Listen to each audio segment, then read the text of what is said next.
નમસ્કાર દર્શક મિત્રો, ગુજરાત સમાચારની આજની ચર્ચા જગતના તાતને કેન્દ્ર સ્થાને રાખીને થવાની છે। એક જમાનો હતો જ્યારે એવું કહેવાતું કે ઉત્તમ ખેતી, મધ્યમ વેપાર અને કનિષ્ઠ નોકરી। આજે આ કહેવતને કોઈકે ઊંધી લટકાવી દીધી છે। તે પરિસ્થિતિમાં થોડીક પૂર્વ ભૂમિકા આપણે જાણી લઈએ। દોસ્તો, આપણે જ્યારે આઝાદ થયા અને પહેલી પંચવર્ષીય યોજના લખવાની શરૂઆત થઈ ત્યારે આ દેશ કુલ મળીને 50 મિલિયન ટન અનાજ પેદા કરતો હતો। PL 480 હેઠળ ઘઉં આવે, ઓસ્ટ્રેલિયાની માઇલો જુવાર આવે, કેર નામની સંસ્થા આપણને દૂધનો પાવડર ભેટ આપે। આ બધા ચલક ચલાડું ભીખનું લઈને આપણે દુનિયામાં ફરીએ અને એના થકી આપણે આપણું પેટ ભરતા હતા। કડક રેશનિંગનો જમાનો હતો। 34 કરોડ દેવી દેવતા હતા તો પણ એમને આપણે પૂરતા સંતોષી શકતા નહોતા। આમાંથી આજે આપણે ભગવાનની દયાથી 130 કરોડ દેવી દેવતાઓ થયા છે આ દેશમાં। દરેકમાં ભગવાન વસે છે, પણ એમને જરૂર કરતા વધારે ખાવાનું આપી શકીએ તે પરિસ્થિતિ આપણા કિસાને ઊભી કરી છે।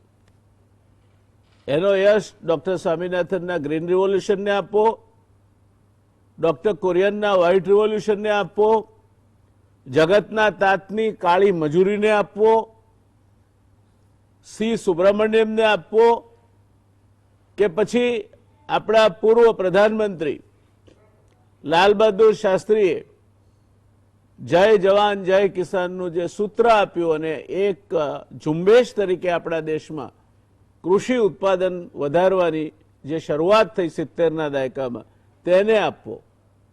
જેને આપવો હોય તેને આપણે આપીએ। જશ હંમેશા વહેંચવો જોઈએ।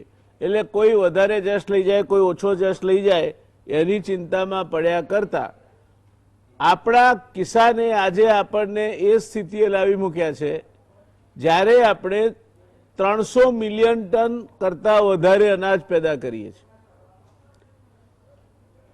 50 મિલિયન ટન હતું, એમાંથી 6 ગણો વધારો।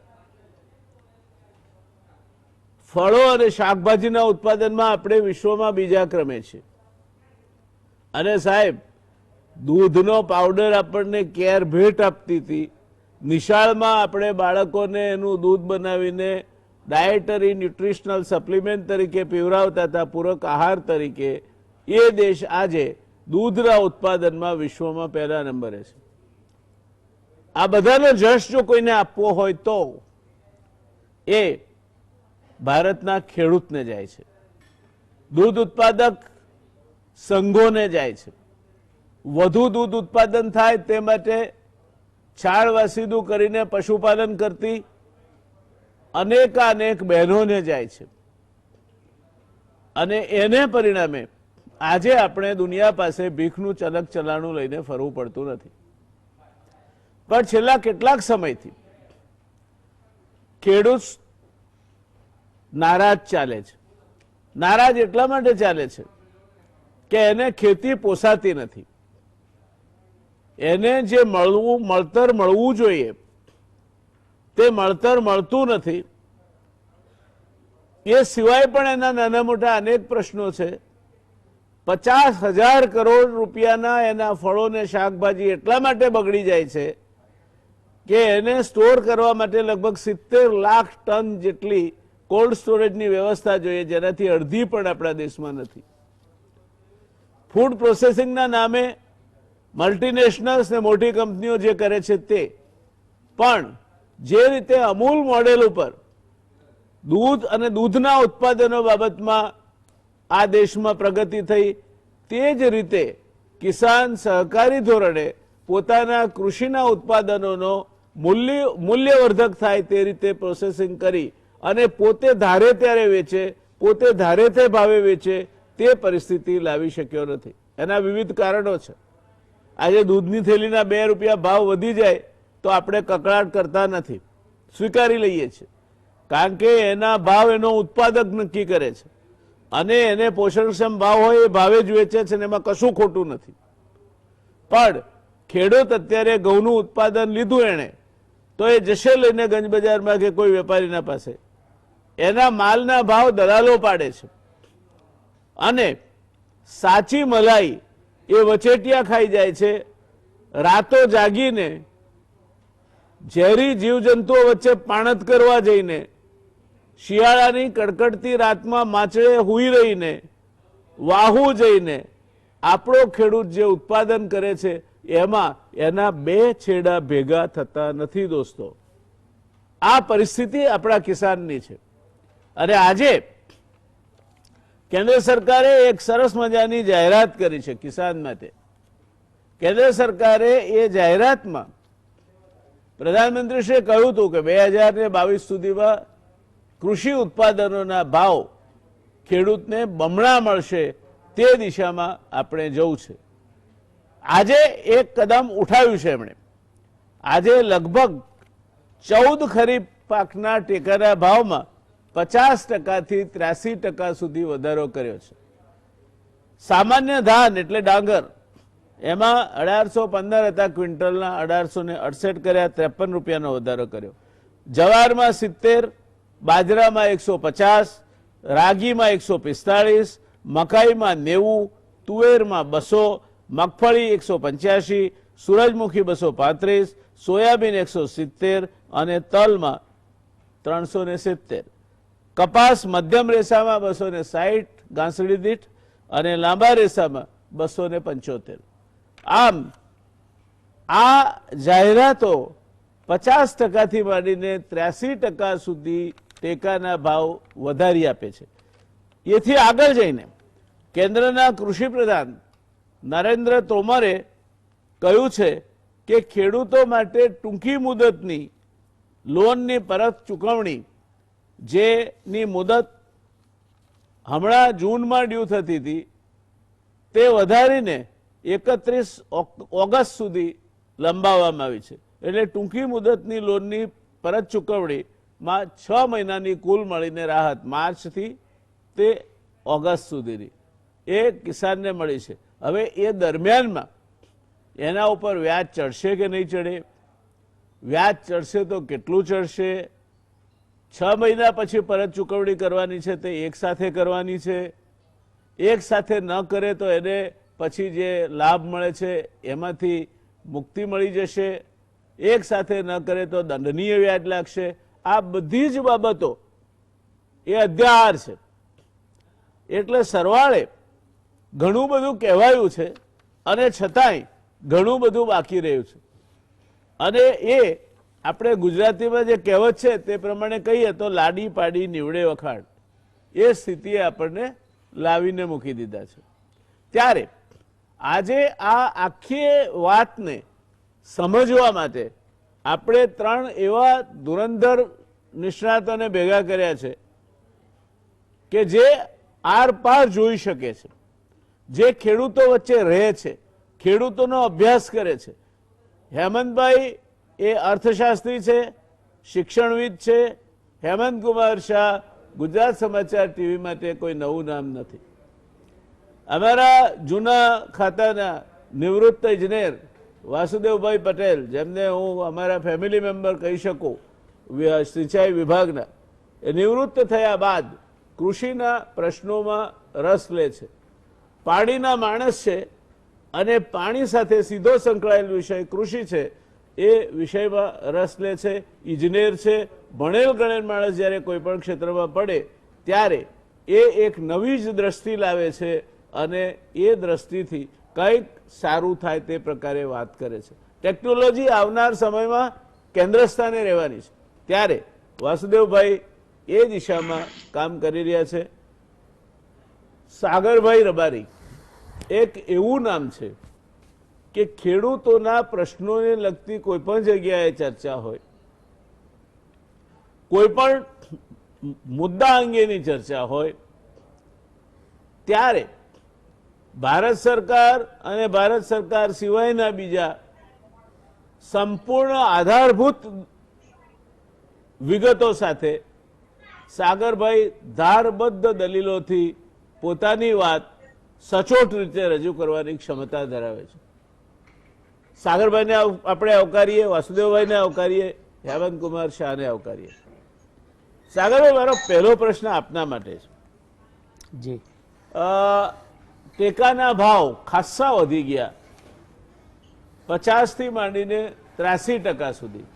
હવે તો ખેડૂતને ખુશી થઈ હશે ને?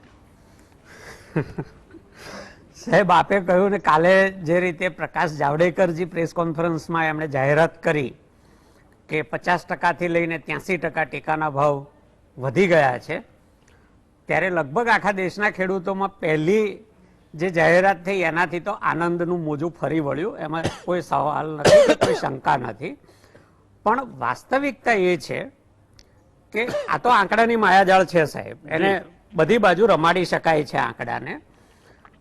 ખેડૂત એવું સમજ્યા, એક સાદો દાખલા માટે, કે જેનો ટેકાનો ભાવ 1000 રૂપિયા હતો એનો ધારો કે 50% વધ્યો તો 1500 રૂપિયા થઈ ગયો, અથવા 83% વધ્યો તો 1830 રૂપિયા થઈ ગયો.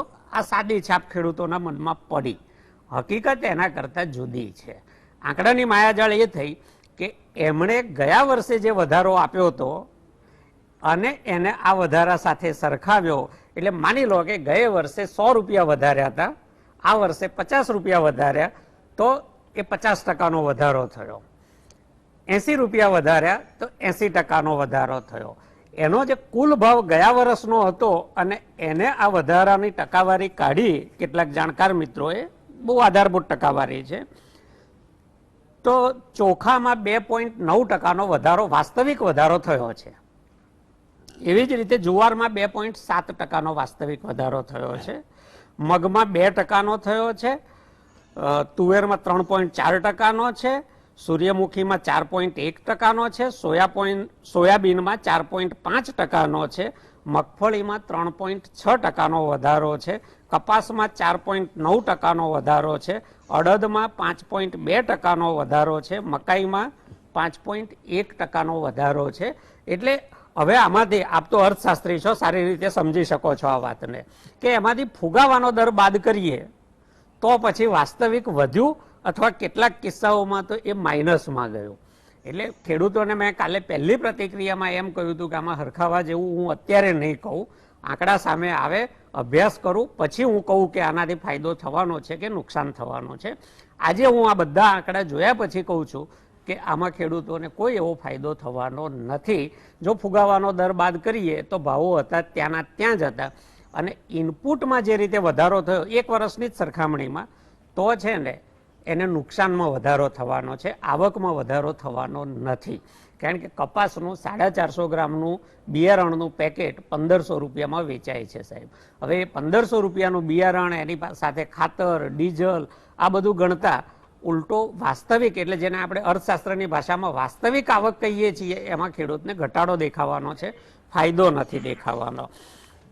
આપે જે ઇન્ફ્રાસ્ટ્રક્ચર અને સરપ્લસ વગેરેની વાત કરી, અને ટેકાના ભાવનું બીજું એક તરકટ કહી દઉં કે ટેકાના ભાવને હંમેશા રાજકીય માઇલેજ મેળવવા માટેના એક હથિયાર તરીકે વપરાય છે. કારણ કે મહત્તમ ખરીદી 50%થી વધારે કોઈ પાકની ક્યારેય નથી થતી. આમ વાસ્તવિક 10, 15, 16% સુધીની ખરીદી થતી હોય છે. અને આ વખતના ચણાનો એકદમ તાજો દાખલો હાલ સળગતા ચરુ જેવી સ્થિતિ ચણાની છે. પહેલા ખરીદી કરી ત્યારે 2500 કિલોની કરી પ્રતિ ખેડૂત. હવે જે 22,000 મેટ્રિક ટનની નવી ખરીદી કરવાની થઈ, કારણ કે ખૂબ ખેડૂતો બાકી હતા, તો એમાં એમણે 540 કિલોગ્રામ, એટલે કે 27 મણ ખેડૂત એક ખેડૂત પાસેથી ચણા ખરીદવાના, અને એ પણ 1.5 હેક્ટરનું વાવેતર હોય તો, 1 હેક્ટરનું હોય તો એ પ્રમાણમાં ઓછા ચણા ખરીદાય. હવે સાહેબ આપ જ સમજો કે 27 મણ ચણા ટ્રેક્ટરમાં ભરીને 30 કિલોમીટર દૂર ટેકાના ભાવના ખરીદી કેન્દ્ર પર વેચવા જવાનું ખેડૂતને કેવી રીતે પોસાય?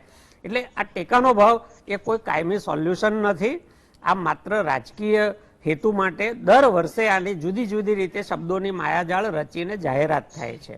આપે જે કહ્યું કે કેટલું અનાજ બગડી રહ્યું છે, એક દાખલો ઉમેરો કે આ સ્થળાંતરિત મજૂરો ગયા, કોરોનાની આખી મહામારી, લોકડાઉન ગયું, 22 લાખ મેટ્રિક ટનનો આપણો રિઝર્વ સ્ટોક હોવો જોઈએ, એની સામે 77 લાખ મેટ્રિક ટનનો આપણો રિઝર્વ સ્ટોક હતો અને એક બાજુ સ્ટોક હતો, બીજી બાજુ લોકો ભૂખે મર્યા. એટલે મારો કહેવાનો હેતુ એટલો જ છે કે વ્યવસ્થામાં બહુ મોટી ખામી છે અને જ્યાં સુધી આ વ્યવસ્થાની ખામી દુરસ્ત ન થાય ત્યાં સુધી ખેડૂત ક્યારેય બે પાંદડે થઈ શકે એમ નથી.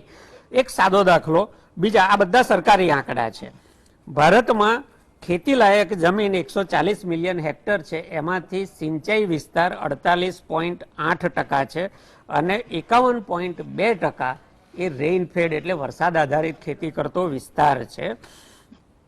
હવે બેનો તફાવત કેટલો જોરદાર છે કે રેઇનફેડમાં પ્રોડક્ટિવિટી પ્રતિ હેક્ટર 1.1 ટનની છે અને ઇરિગેટેડ લેન્ડ હોય એટલે એનું ઉત્પાદન 2.8 ટન થાય છે. એટલે સિંચાઈ અને બિન સિંચાઈ વિસ્તાર વચ્ચેનું જે આ ગેપ છે એ ગેપ પણ ભારતના ખેડૂતને ખૂબ મારી રહ્યો છે. એવી જ રીતે પાણીમાં તો આપ અને વાસુદેવભાઈ જ વધારે કહી શકો, છતાં જે હાથ વગા આંકડા છે હું ટૂંકમાં કહી દઉં કે 1951માં આપણી પાસે પર કેપિટા પાણીની ઉપલબ્ધતા 5177 ક્યુબિક મીટર હતી. રોકવા માંગીશ કારણ કે આપણે આ આખા ડિસ્કશન થી જુદા જઈ રહ્યા છીએ. આપે અત્યાર સુધી જે કઈ વાત સાથે હું સંમત છું. દર્શક મિત્રો, તમે જોયું હશે, એવું કહેવાય છે અંગ્રેજીમાં કે there are 3 kind of lies: white lies, plain lies and statistics. સ્ટેટિસ્ટિક્સની માયાજાળમાં કઈ રીતે શણગારીને વસ્તુને મૂકી શકાય છે એનો પર્દાફાશ બિલકુલ તર્કબદ્ધ રીતે સાગરભાઈએ કર્યો. બીજી એક વાત, આપણા ત્યાં બેંગાલ ફેમાઇન પડ્યો હતો જેમાં લાખો લોકો મરી ગયા હતા અને ટુ ધેર ક્રેડિટ બ્રિટિશ ગવર્મેન્ટે રોયલ કમિશન નિમ્યું હતું અને એ રોયલ કમિશનના રિપોર્ટમાં એવું તારણ આવ્યું કે આ દેશમાં એક આખા દેશને ચાલે એટલો જથ્થો તો વોર રિઝર્વ માટે હતો, પણ એ ઉપરાંત પણ એટલો જ જથ્થો હતો, પૂરતો જથ્થો હોવા છતાં લાખો લોકોના મરણ થયા કારણ કે જ્યાં અનાજ હતું ત્યાંથી જ્યાં જરૂરિયાત હતી ત્યાં લઈ જવા માટેનું એ વખતે લોજિસ્ટિક્સ પ્રાપ્ત નહોતું. એટલે અનાજ ઉત્પાદન થાય અને અંતિમ છેડે પહોંચે, ઉપભોક્તા સુધી કે વપરાશકાર સુધી પહોંચે, એની વચ્ચે પણ ઘણા પ્રશ્નો છે. સાગરભાઈની વાતને ઘણી બધી સમજવા જેવી છે. વાસુદેવભાઈ, આપની પાસે આવીશ. આપ તો ઇજનેર છો. ખેડૂતને પૂરતું વળતર મળતું નથી એ વાત હું ઓન રેકોર્ડ કહું છું અને એના કેટલાક કારણો છે. જમીનોના ટુકડા થયા છે, ખેતી પોષણક્ષમ નથી રહી, મિનિમમ ઇકોનોમીઝ લોટ અથવા તો સાઇઝ નથી રહી જમીનની, ઇનપુટ કોસ્ટ વધી છે, મજૂરીની કિંમતો વધી છે, વગેરે વગેરે. તો શું લાગે છે આપને, ખેડૂત આ ધંધામાં, નુકસાનીના ધંધામાં ક્યાં સુધી ટકી રહેશે અને એને એમાંથી બહાર કાઢવો હોય તો શું કરવું જોઈએ? ખેડૂતને ખેતી કરતો રાખવો હોય અથવા તો ખેતી છે એ એક જેને કહેવાય કે પોષણક્ષમ રોજગારી આપી શકે એવી બનાવવી હોય તો અત્યારે જે ચાલે છે ટેકાના ભાવે ખરીદી, પોષણક્ષમ ભાવ, આ બધા તરકટ છે. ખેડૂતનું જે ઇનપુટ છે, જે ખર્ચ કરે છે, એને જે ખર્ચ લાગે છે એ ખર્ચને ઇન્ફ્રાસ્ટ્રક્ચર તરીકે ડેવલપ કરવા જોઈએ. ખેડૂતને ઇરિગેશન માટેનું પાણી છે એને ડ્રીપ સાથેની વ્યવસ્થાઓ સરકારે ઇન્ફ્રાસ્ટ્રક્ચર તરીકે ડેવલપ કરવી જોઈએ. એનું બિયારણ છે એ ગામમાં ઉત્પન્ન થઈ શકે, ખાતર પણ ઓર્ગેનિક જે આપણે ખાતરો બને છે ગામમાં થઈ શકે, એના માટેના ઇન્ફ્રાસ્ટ્રક્ચર કરવા જોઈએ. અને જે દવાઓ બને છે એ પણ ગૌમૂત્ર વગેરેમાંથી બને છે. એટલે ખેડૂતને જે ઇનપુટ તરીકે જે કઈ વસ્તુ નાખવી પડે છે આ બધાની વ્યવસ્થા જો સરકાર ઇન્ફ્રાસ્ટ્રક્ચર તરીકે કરે, અને બીજું સરકારે પ્લાન્ટ એન્ડ મશીનરી માટે પણ સ્ટ્રક્ચરો ઉભા કરવા જોઈએ જેથી કરીને ખેડૂત પોતાનું જે પ્રાઇમરી પ્રોડક્ટ છે એનું પ્રોસેસ કરીને ઉપરના પ્રોડક્ટ ચીફ બનાવી શકે, એનો જ્યુસ બનાવી શકે, આ બધા પલ્પ બનાવી શકે, એવી એને સુવિધા પૂરી પાડવી જોઈએ. તો ખેડૂત જે છે અત્યારે શું થાય છે કે અનાજનો ભાવ વધારે આપે તો લોકો ભૂખે મરવાના છે. એટલે સરકારે ઇન્ફ્રાસ્ટ્રક્ચર તરીકે ડેવલપ કરીને ખેડૂતને ફક્ત તો મજૂરી કરે અને એને જે ભાવ મળે તો એ ખેડૂત છે ધીમે ધીમે સમૃદ્ધ થશે. અત્યારે ખેડૂત સમૃદ્ધ થાય એવું એક પણ સ્ટેપ સરકાર લઈ નથી રહી. ખેડૂત મરતો જીવે એટલે મરેલો ખેડૂત જીવતો રહે એ માટે 2000 ને 2000 ને એમ કરીને 6000 રૂપિયા નાખે છે, એટલે એને જીવતો રાખે છે શોષણ કરવા માટે. સરકારની જે નીતિ છે, મને જે લાગી રહ્યું છે કે ખેડૂત માટેનું જે અવગણના થઈ રહી છે એના મૂળમાં ખેડૂત પાસે જે જમીનો છે એ જમીનો રાજનેતાઓએ, પછી અધિકારીઓએ, ધનપતિઓએ અને માફિયાઓએ પડાવી લેવી છે. એટલે જે મિલકતો છે જે બે પ્રકારની હોય છે, એક સંપત્તિકારક હોય છે અને એક વિપત્તિકારક હોય છે કે જેમાં નુકસાન જાય. જો વિપત્તિકારક મિલકત હોય તો ખેડૂત વેચે. એટલે ખેતીને આ લોકો ખેડૂતને સમૃદ્ધ બનાવવા માંગતા નથી અને એમાં ઉત્પાદન વગેરે કરે છે ખેડૂતો, એનું જે ઇનપુટ એને જે ખર્ચ કરવો પડે છે એ ન ઘટાડે. એવું દૂધમાં છે. જો દૂધમાં જો ગૌચરો છે એને ડેવલપ કરવામાં આવે સાહેબ, અને એમાં એને માટે ઘાસ ઉત્પન્ન કરે, દાણ ઉત્પન્ન કરે. ગામમાં એક ગૌશાળા હોય તો કોઈનું જાનવર મરી જાય તો બદલામાં જાનવર આપે. દવા માટેનો ખર્ચ તો સરકાર કરે જ છે. તો પાણી પીવડાવે અને દૂધ થાય તો ગરીબનો જે બાળક છે એ પણ દૂધ ખાઈ શકે, ખેડૂતનો બાળક. આ તો બધા દૂધ વેચી મારે છે. એટલે કુલ મળીને જે કૃષિ ઉત્પાદનો છે, જે દૂધના ઉત્પાદનો છે, એના ઇનપુટ્સ માટે, એના ખર્ચ માટેની વ્યવસ્થાઓ સિસ્ટમથી થવી જોઈએ.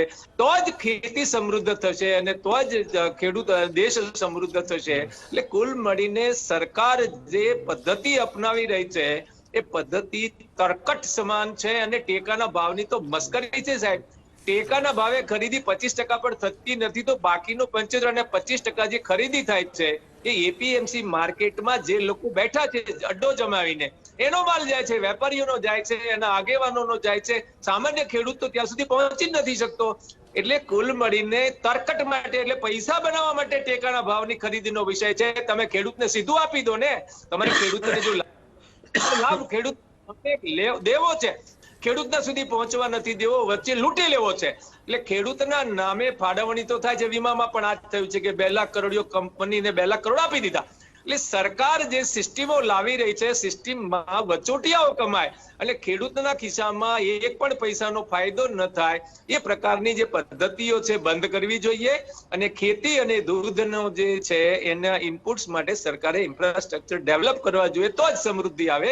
વર્તમાન સિસ્ટમમાં ખેડૂત સમૃદ્ધ થાય કોઈ સંભાવના નથી. ધન્યવાદ. દર્શક મિત્રો, 3 વાતો સમજ્યા આપણે વાસુદેવભાઈની વાત પરથી.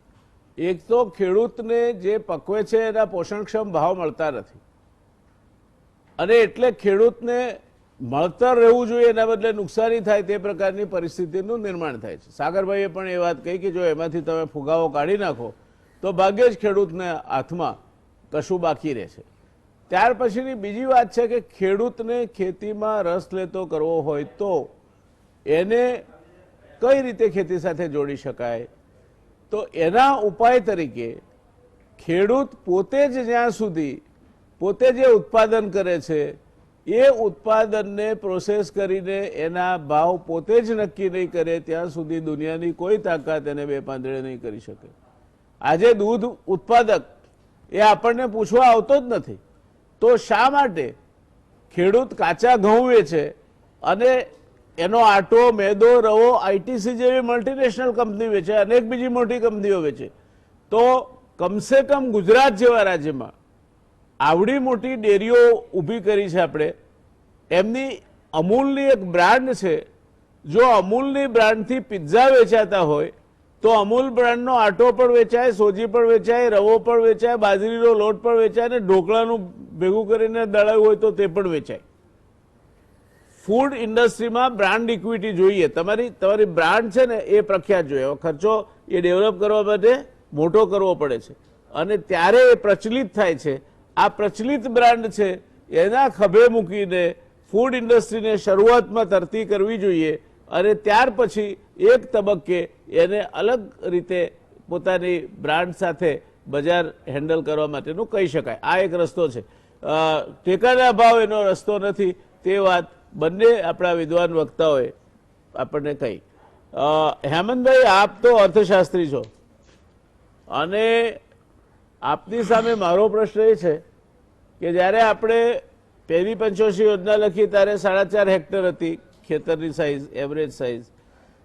હવે હમણાં એગ્રીકલ્ચર મિનિસ્ટ્રીનો વિઝન 3030 રિપોર્ટ આવ્યો છે. એમાં 2030માં એવરેજ સાઇઝ ઓફ ફાર્મ 3000 ચોરસ મીટર હશે એવું એ લોકોએ લખ્યું છે. તો આ ફ્રેગમેન્ટેશન ઓફ એગ્રીકલ્ચર લેન્ડ એના બે અસર થાય છે. એક તો લગભગ 45 થી 50% જેટલી જમીન બગડે છે, વેડફાય છે, શેઢા, નાળિયા, ગાડાવાડ આ બધા નીચે જતી રહે છે. અને જમીનનો ટુકડો નાનો નાનો નાનો થતા આજે આ દેશમાં 99% કરતાં વધારે ખેડૂતો સ્મોલ અને માર્જિનલ ફાર્મર્સની કેટેગરીમાં છે. આ પ્રશ્નનો ઉકેલ શું? આ પ્રશ્નનો ઉકેલ મેળવવો અઘરો છે. એવું એટલા માટે છે કે ખેતરો નાના નાના થતા જાય છે. એ જેટલી મોટી સમસ્યા છે ને એના કરતાં વધારે મોટી સમસ્યા તો ખેડૂતો જે પોતે ઉત્પાદન કરે છે એ ઉત્પાદન કરવા માટે એમને જે ખર્ચ થાય છે તે અને એમને બજારમાં જે ભાવ મળે છે તે, આ બે વચ્ચે જે ઈચ્છનીય તફાવત રહેવો જોઈએ એ તફાવત નથી રહેતો. એ મોટી સમસ્યા છે.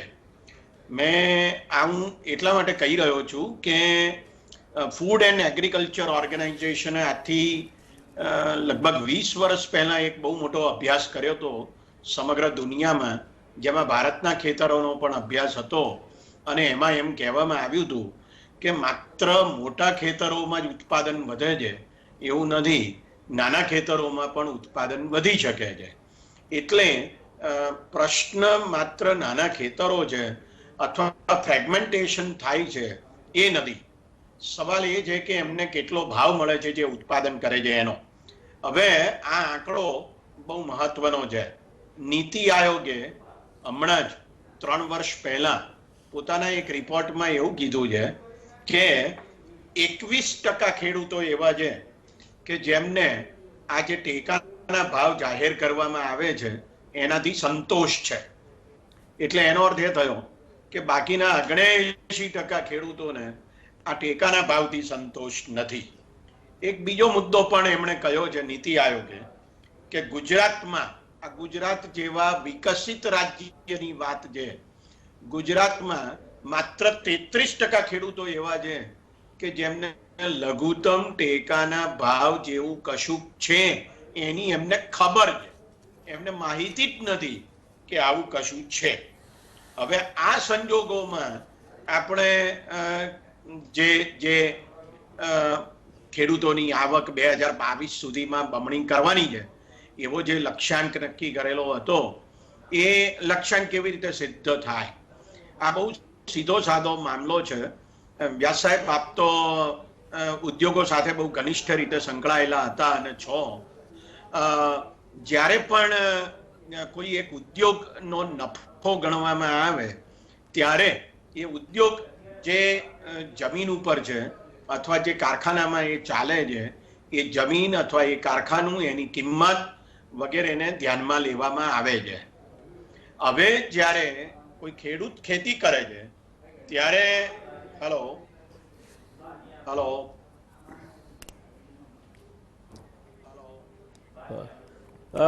દર્શક મિત્રો, ફરી પાછા હેમંતકુમાર શાહ સાથે જોડાઈશું. ફોન અત્યારે હાલ પૂરતો કપાઈ ગયો છે. સાગરભાઈ, આપણે વાત ત્યાંથી આગળ વધારીએ. હું એમાં જ કઈ ઉમેરી શકું? હેમંતભાઈને આપે હા, જે એ જ સવાલ કહું છું. પૂછ્યો. આપ ત્યાંથી જ આગળ વધારો જે હેમંતભાઈ કહી રહ્યા હતા. એટલે આપણો જે સવાલ હતો કે જમીનના જે ટુકડા થઈ રહ્યા છે એનો ઉપાય શું, એમાં પ્રથમ નજરે સાહેબ છે ને દરેક જગ્યાએથી 2 ઉપાયો સૂચવવામાં આવે છે. એક છે કોર્પોરેટ ફાર્મિંગનો અને બીજો છે કોઓપરેટિવ ફાર્મિંગનો. બંનેના ફાયદા ગેરફાયદા છે, બંનેના છે. કોર્પોરેટ ફાર્મિંગ આગળની એક ડિબેટમાં આપે ઉદાહરણ આપ્યું હતું કે અહીંયા ગુજરાતમાં એ પ્રયોગ નિષ્ફળ ગયો છે, પરંતુ એ જ પ્રયોગ કેરળ અને ગોવામાં મહિલાઓની કોઓપરેટિવ બનાવીને કરવામાં આવ્યો ને એ સફળ મોડલ ગણાય છે. એટલે એક તો એ. અને બીજું આપે જે કહ્યું કે 2030માં ફાર્મની સાઇઝ 3000 સ્ક્વેર મીટરની, ચોરસ મીટરની જ રહેશે. એટલે એને ધ્યાનમાં રાખીને નીતિ આયોગે એક એગ્રીકલ્ચર લેન્ડ લીઝિંગ એક્ટનો ખરડો બધા રાજ્યોને મોકલેલો છે. આપણે ત્યાં થયું શું કે જે ગણોતદારો આવ્યો એને કારણે લોકો પોતે કોઈ પણ પ્રકારના કરાર કરતા ગભરાતા હતા, કારણ કે પેલાનો હક લાગુ પડે. એટલે ખેતી કરવા આપે, માણસ ખેતી કરે, પણ એનો કોઈ પણ પ્રકારનો લેખિત કરાર ન હોય. એટલે ધારો કે કોઈ રાહત સરકાર તરફથી જાહેર થાય તો જે એબસન્ટી એટલે ગેરહાજર ખેડૂત છે, ક્યાંક શહેરમાં છે, એના ખાતામાં જમા થાય. જે વાસ્તવિક રીતે ત્યાં ભાગે કે ભાડે રાખીને કરે છે એને એ લાભ મળતો નહોતો. અને કોર્પોરેટ ફાર્મિંગ માટે પણ આ એક મર્યાદા હતી કે 100 હેક્ટર લેવી હોય તો એમાં વચ્ચે 5 હેક્ટર કે 10 હેક્ટરના ખેડૂતો તૈયાર ન થાય તો પ્રોજેક્ટ અટકતો હતો. એટલે નવા કોઈ અધિકાર ઊભા ન થાય અને લાંબા ગાળાને એટલે 20 વર્ષની મહત્તમ લીઝ એગ્રીમેન્ટ થઈ શકે એ પ્રકારની એ એક્ટમાં જોગવાઈ કરવામાં આવી. પણ હજી એક અસમંજસ છે ખેડૂતોમાં. હજી ગણોદ્ધારાને ધ્યાનમાં રાખીને કોઈ લેખિત એગ્રીમેન્ટો કરતા નથી. જો લેખિત એગ્રીમેન્ટ થાય તો જે આદિવાસી વિસ્તારનો ખેડૂત સૌરાષ્ટ્રમાં ભાગે જમીન રાખે છે એના એગ્રીમેન્ટ ઉપર એને ધિરાણ પણ મળે, એને પાક વીમો પણ મળે, અને કોઈ કુદરતી હોનારત એટલે કે પૂર કે એવું કંઈ આવે અને નુકસાન થાય તો એનો લાભ પણ એ વાસ્તવિક ખેડૂતને મળે. એટલે એગ્રીકલ્ચર લેન્ડ લીઝિંગ એક્ટમાં એના ફાયદા ગેરફાયદા બે છે કે ગણોત તરીકેનો જે અધિકાર હતો એ મરી જાય છે, પણ સામે વાસ્તવિક ખેડૂતને સરકારની તમામ યોજનાઓનો લાભ મળે છે. એટલે મારી દ્રષ્ટિએ ઘટતા જતા જે આ ફાર્મ સાઇઝ છે એને માટેના બે વિકલ્પો છે, પણ હું પસંદ કરું કોઓપરેટિવ એગ્રીકલ્ચર. એ એટલા માટે પસંદ કરું છું કે એગ્રીકલ્ચરમાંથી જે લોકો નીકળે એમને રોજગાર આપવા માટે અત્યારે આપણી સામે કોઈ એવો વિકલ્પ નથી. એટલે એ જ્યાં છે ત્યાં જ એને વધારે સક્ષમ અને નફાકારક ખેતી તરફ આપણે લઈ જવો એ જ વિકલ્પ છે. આટલા મોટા દેશમાં ધારો કે 60-70 કરોડ લોકોને ખેતીમાંથી બહાર કાઢીએ તો એમને ક્યાં સમાવવા, આ સવાલ છે. બિલકુલ સાચી વાત કહી. કારણ કે તમે મોટા કોર્પોરેટ ફાર્મિંગ કરો એટલે મશીનથી થવાના, એટલા પ્રમાણમાં રોજી નહીં મળવાની, પણ સાથે સાથે ઉત્પાદન વધે, અને ઉત્પાદન વધે તો ગ્રામ્ય અર્થવ્યવસ્થાની ખરીદ શક્તિ અને પર કેપિટા ડિસ્પોઝેબલ ઇન્કમ પણ વધે. એનો એ પણ એક આડકતરો ફાયદો છે. પણ કંઈક કરવું જોઈએ એ બાબતમાં મને લાગે છે આ ત્રણેય અમારા નિષ્ણાતોમાં કોઈને એ બાબતમાં બેમત નથી કે આ કંઈક તાત્કાલિક અસરથી કૃષિની જમીનો અને એ જમીનોને લગતા કાયદા એમાં out of the box thinking કરીને કંઈક નવું કરીને એમાં ફેરફાર કરવા જોઈએ, જેથી જમીન માલિક પોતાનું ટાઇટલ ન ખોવે અને જે પરિસ્થિતિ જમીનો વેડફાવાના કારણે ઊભી થાય છે તે ન થાય. સાથે સાથે બીજા કોઈ ટેકનોલોજીવાળાને જોઈન કર્યો હોય તો હવે પછીના સમયમાં લેટેસ્ટ ટેકનોલોજીથી ખેડૂત ખેતર ખેડતો થાય, વાવતો થાય અને ઉત્પાદન વધારી શકાય. હેમંતભાઈની વાત સાથે હું સંમત છું. મારો કહેવાનો અર્થ મોટા ખેતરો વધારે ઉત્પાદન આપે છે એવો નહોતો, પણ આપણે ગમે કે ના ગમે 99.5% ખેતરો આપણા ત્યાં નાના ને માર્જિનલ ફાર્મર્સના થઈ રહ્યા છે. અને આ પ્રશ્ન એમનો જ છે. પેલા મોટાવાળા તો જમીનદારી કરે છે, વવરાવે છે ક્યાં, ને એને કોઈ દર નુકસાન ગયું મેં સાંભળ્યું નથી. એ હંમેશા ફાયદામાં જ હોય છે. આજની તારીખમાં આ કાયદા બદલવા હોય હેમંતભાઈ તો આઉટ ઓફ ધ બોક્સ આપણે થિંકિંગ કરીએ બંનેને. વાસુદેવભાઈ આપને પણ એ પ્રશ્ન હું હેમંતભાઈ કહી રહે પછી આપને પણ એ જ પ્રશ્ન પૂછું છું કે આજની તારીખમાં કૃષિની જમીનોને લાગે વળગે છે ત્યાં સુધી એવું શું આઉટ ઓફ બોક્સ થિંકિંગ થઈ શકે કે જેનાથી આ ફ્રેગમેન્ટેશન ઓફ એગ્રીકલ્ચર લેન્ડ વાળો પ્રશ્ન નિવારી શકાય? હેમંતભાઈ આપ પહેલા બોલશો. નીતિ આયોગે પોતાનો જે રિપોર્ટ આપ્યો ત્રિવાર્ષિક યોજના ઘડી 2017 થી 2020ની, અને એમાં ખેતી વિશે જે કંઈ લખ્યું છે એમાં એણે એવું લખ્યું છે કે આ જે નાના નાના ખેતરો છે એ નાના ખેતરોમાંથી મોટા ખેતરો બનાવો અને એ ભાડા પટે આપો, જેની વાત સાગરભાઈએ હમણાં કરી. પ્રશ્ન એ છે કે આમ કરીને તમે શું કરવાના મતના છો? તો કે તમે ખાનગી કંપનીઓને ખેતીની જમીનો લીઝ ઉપર મળે, ભાડા પટે મળે એવા પ્રકારની વ્યવસ્થા ઊભી કરવા માંગો છો કે જેમાં ખેડૂતોને ઝાઝો વિશ્વાસ બેસતો નથી. એટલે જે ઉપાય છે તે જેમ દૂધ ઉત્પાદક સહકારી મંડળીઓ એ વધારે સફળ થઈ છે, બરાબર એવી જ રીતે સહકારી ખેતી કેવી રીતે સફળ થાય એને માટેના પ્રયત્નો મને લાગે છે કે વધારે સારી રીતે કરવા જોઈએ. અને ખેત પેદાશોની વેચાણ વ્યવસ્થા પણ સહકારી ધોરણે કેવી રીતે ઊભી થઈ શકે તેને વિશે આપણે વધારે ગંભીરતાપૂર્વક વિચારવાની આવશ્યકતા છે. મુદ્દો એ પણ છે કે ખેડૂતોને જે નુકસાન થાય છે, ખાસ કરીને તીડ આવે છે અથવા તો પૂર આવે છે, અતિવૃષ્ટિ થાય છે અથવા ક્યારેક દુકાળ પડે છે, આ પ્રકારના સંજોગોમાં જે નુકસાન થાય છે એ નુકસાન ભરપાઈ કરવા માટેની જે વ્યવસ્થા મજબૂત રીતે ઊભી થવી જોઈએ તે થતી નથી. દાખલા તરીકે 1989માં જ્યારે વીપી સિંહ વડાપ્રધાન હતા અને દેવીલાલ નાયબ વડાપ્રધાન હતા ત્યારે 10,000 કરોડ રૂપિયાનું દેવું ખેડૂતોનું માફ થયેલ. એ પછી 2008-9માં લગભગ 74,000 કરોડ રૂપિયાનું દેવું મનમોહનસિંહની સરકાર વખતે માફ થયું. પણ એ પછી કેન્દ્ર સરકારે ખેડૂતોનું દેવું માફ કરવા વિશેનું કોઈ પગલું ભર્યું નથી. હવે અગત્યનો મુદ્દો એ છે કે તમે બીજી તરફ ખૂબ મોટા પ્રમાણમાં બેંકોની એનપીએ વધતી હોય તેમ છતાં તમે ઉદ્યોગોને લોન આપવા માટે તમામ પ્રકારની યોજનાઓ બનાવો છો અને સબસિડી આપો છો, તો પછી શા માટે ખેડૂતોને સબસિડી ના મળે એ મને લાગે છે કે મહત્વનો મુદ્દો છે. આપણે ગુજરાતને બહુ જ ઔદ્યોગિક રીતે વિકસિત રાજ્ય સમજીએ છીએ અને આપણે એના ગાણા ગાતા થાકતા નથી. પણ હકીકત શું છે? હકીકત એ છે કે ગુજરાતમાં 54,48,000 જેટલા ખેડૂતો છે અને 68,39,000 જેટલા ખેત મજૂરો છે. આ બંનેનો કુલ આંકડો જો કુલ કામદારોમાં જોઈએ તો 49.6% જેટલા થાય. એટલે ગુજરાતના કુલ કામદારોની વસ્તીમાં લગભગ 50% સીધા ખેતી સાથે સંકળાયેલા છે. હવે તમે એમ કહો કે ગુજરાત ઉદ્યોગ પ્રધાન છે તો એ વાત ખરેખર કેટલી સાચી છે? આ વાત મને લાગે છે કે આપણે ફરીવાર ઉખેડવાની જરૂર છે. અને હું જે વાત કરતો હતો તે એ હતો કે જ્યારે તમે ઇનપુટ કોસ્ટ ગણો છો ત્યારે જે 1 એકર 2 એકર 5 એકર જમીન ખેડૂત પાસે છે એનો ભાવ કે જેનું વ્યાજ એને જતું કર્યું છે એને તમે આ ઇનપુટ કોસ્ટમાં ગણો છો કે નહીં? જો એ ગણવા બેસો તો તમને ખ્યાલ આવે કે તમે જે મિનિમમ સપોર્ટ પ્રાઇસ નક્કી કરો છો એ તો આમાં ક્યાંય વિસાત જ રહેતી. હેમંતભાઈ, આવો એક પ્રયોગ આપણા પશુપાલન વિભાગે કર્યો હતો અને એમણે જે રિપોર્ટ બનાવ્યો એના તારણ એવા આવ્યા કે દક્ષિણ ગુજરાતમાં માત્ર વલસાડ જિલ્લા સિવાય ભેંસ ક્યાંય વાયેબલ નથી. એટલે વાત સાચી છે.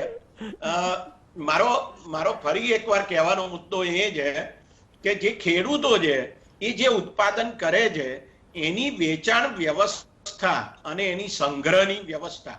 હવે તમે આંકડો આપું સાહેબ કે અત્યારે 30,000 ખેડૂતોને જે સંગ્રહ માટે વ્યવસ્થા કરવાની છે એને માટે ગુજરાતના બજેટમાં આ વર્ષે જોગવાઈ કરવામાં આવી છે. હવે આ 30,000 ખેડૂતો અને 300 કરોડ રૂપિયા, આમાં શું થાય? ખેડૂતોની સંખ્યા 54 લાખ છે. હવે ગુજરાત સરકારનું જે બજેટ છે 2,14,000 કરોડ રૂપિયાનું, એમાં તમે 300 કરોડ રૂપિયા ખેત પેદાશોના સંગ્રહ માટેની વ્યવસ્થા માટે વાપરો છો તો તમે આ શું કરી રહ્યા છો? એવો સવાલ ગુજરાત સરકારને ના પૂછવો જોઈએ. મારો કહેવાનો મુદ્દો એ છે કે ખેડૂતો પોતે જે કંઈ ઉત્પાદન કરે છે એનો સંગ્રહ કરી શકતા નથી એટલે ડિસ્ટ્રેસ સેલ થાય છે. વખાના મારે એમણે વેચી મારવું પડે છે. હવે આ પરિસ્થિતિને મને લાગે છે કે ગંભીરતાપૂર્વક જોવાની આવશ્યકતા છે. ગુજરાત સરકાર અને ભારત સરકાર ખેડૂતોને વખારો ઊભી કરવા માટે, સહકારી ધોરણે ઊભી કરવા માટે મોટા પ્રમાણમાં સહાય કરે અને એને માટેનું ઇન્ફ્રાસ્ટ્રક્ચર વિકસે એ અત્યંત આવશ્યક બાબત છે. એમ 100% વાસુદેવભાઈ, આપનો વારો. એટલે જમીન, હા હું એ જ કહી રહ્યો છું કે પ્લીઝ ગો હેડ.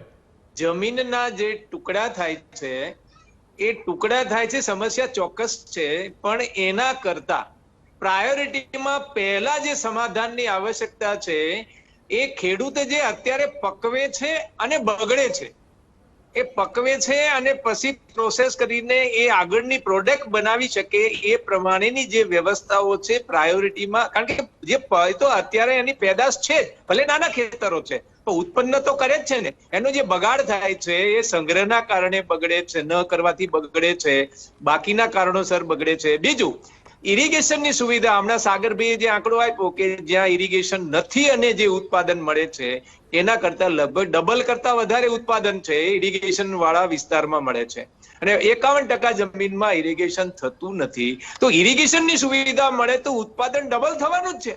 અને એની જે વેચવાની જે પ્રક્રિયા છે કે ખેડૂત એટલો બધો ગરીબ થઈ ગયો છે કે જેવું એ પકવે એવું તરત એને વેચી દેવું પડે છે, એની જગ્યાએ પોતે એને સંઘરી શકે, એના પ્રોડક્ટ બદલી શકે.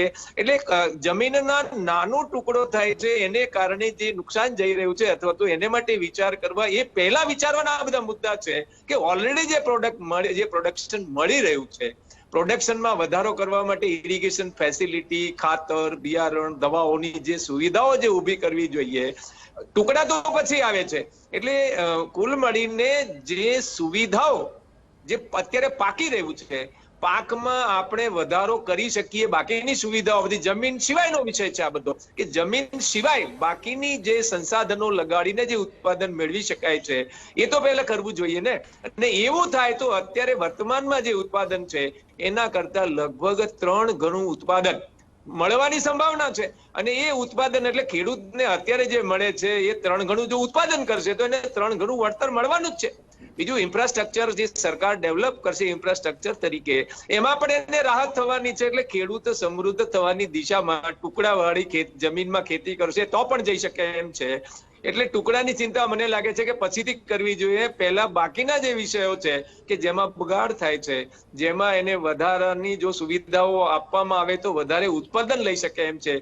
અને સિંચાઈની વ્યવસ્થા તો સાહેબ તમને પણ ખબર છે કે ગુજરાતમાં જે રીતે રાજસ્થાને નર્મદાના પાણીથી જે 2.5 મિલિયન એકર ફીટમાં એ 2-2.5 લાખ હેક્ટરમાં જે ખેતી કરે છે, અને આપણી પાસે 9 મિલિયન એકર ફીટ પાણી છે તો પણ આપણે 6 લાખ હેક્ટર ઉપર ઉભા છીએ. એટલે ગુજરાત સરકારે તો ડૂબી મરવાની જરૂર છે. એને એટલી ખબર નથી પડતી કે રાજસ્થાન સરકાર જે કરી શકે છે કાયદો નથી વિધાનસભામાં બનાવી શકતી. એટલે ગુજરાત ખરેખર ખેડૂતો પાસેથી, ગુજરાતના રાજકારણીઓ, નેતાઓ, અધિકારીઓ જમીનો પડાવી લેવા માંગે છે એવું લાગે છે મને, કે શા માટે તમે નર્મદા અને નર્મદા સિવાયના બાકીના પ્રોજેક્ટમાં પણ આપને ખબર છે કે 66% પાણી તો બહાર છે. આ બધા પાણીમાં પણ જો ડ્રીપ થાય તો ઇરિગેશન ફેસિલિટી લગભગ ગુજરાતના 1-1 ઇંચની સુધી જઈ શકે એવી સુવિધા, એટલું પાણી છે આપણી પાસે. તો શા માટે ગુજરાત સરકાર કાયદો વિધાનસભામાં નથી બનાવતી કે પાણી લેવું હોય તો તમારે ડ્રીપથી જ લેવું પડશે, અને ડ્રીપની સુવિધા સરકાર આપશે, કઈ સબસિડી આપશે, કઈ લોન આપશે, પણ કુલ મળીને સરકાર ઇરિગેશન ફેસિલિટી ડબલ વધારે તો તરત જ ઉત્પાદન 3 ગણું થાય એમ છે. કારણ કે જમીન તો 50%માં છે નહીં. વાસુદેવભાઈ, તમારી વાત બિલકુલ દીવા જેવી સત્ય છે. રાજસ્થાન સરકારે કાયદો કર્યો કે નર્મદાનું પાણી તમારે જોઈતું હોય તો ફરજિયાત ડ્રીપ અથવા સ્પ્રિંકલર નાખો તો જ મળે, નહીં તો ના મળે. અને પરિણામે 2.5 મિલિયન એકર ફીટ એમના જે ભાગ આવ્યું એમાંથી 2.5 લાખ હેક્ટરને એ લોકો સિંચાઈ આપે છે. હવે જો રાજસ્થાનનો દાખલો આપણે અનુસરીએ તો આપણે તો જો 6-8 લાખ, એમાં પણ સાચા કેટલા આંકડા છે તે આપણે હજુ વિષય એ આપણે નથી એની ચર્ચા કરતા.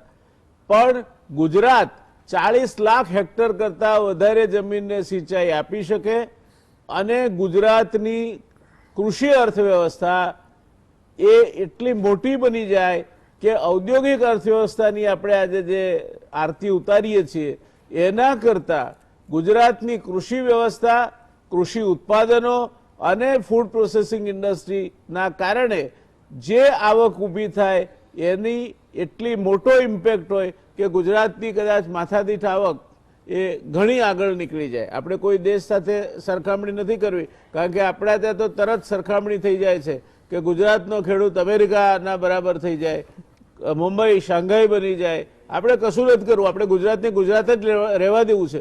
પણ મફત આપે ડ્રીપ ઇરિગેશન, હું મફત કહું છું, ફરજિયાત નાખવાની મફત આપે સરકાર, તો પણ એનો પેબેક પીરિયડ સરકારને 3 વર્ષમાં મળી જશે અને ઉપરથી મળી જાય, કૃષિ ચોક્કસ. ઉત્પાદનોના જે ભાવ મળશે અને એને કન્વર્ટ કરીને જે તમારો એડિશનલ વેલ્યુ એડેડ જે થાય એના કારણે જીએસટી મળશે.